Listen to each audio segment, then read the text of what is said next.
In today's video, I'm going to teach you how to edit personal details on Zoho People. We'll walk through how to quickly get to your profile and find exactly where you can update your information.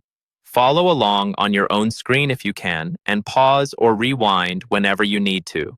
First, start from your main Zoho People workspace. On the left side, or sometimes at the top depending on your layout, you'll see the navigation bar. Look for the home icon.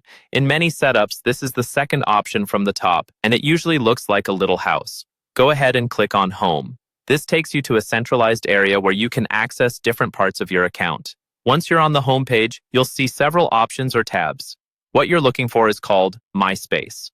Click on My Space, and when that opens, make sure you're on the Overview tab.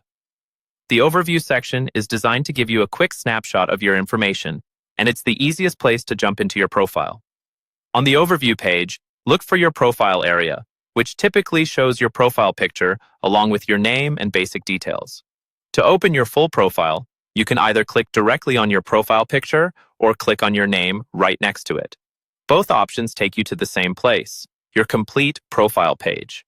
Once your profile is open, you'll see your personal details grouped into different sections, such as basic information, contact details, or other profile fields that your organization uses. To change something in a specific section, don't look for a big Edit All button. Instead, look closely within that section for a small edit icon, which usually appears as a pencil. Hover your mouse near the area you want to change, and you should see that pencil icon appear next to the section title or the specific field.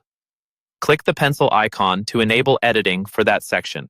From there, you can update the fields that are allowed by your organization. After making your changes, be sure to save them, usually by clicking a Save or Update button in that section.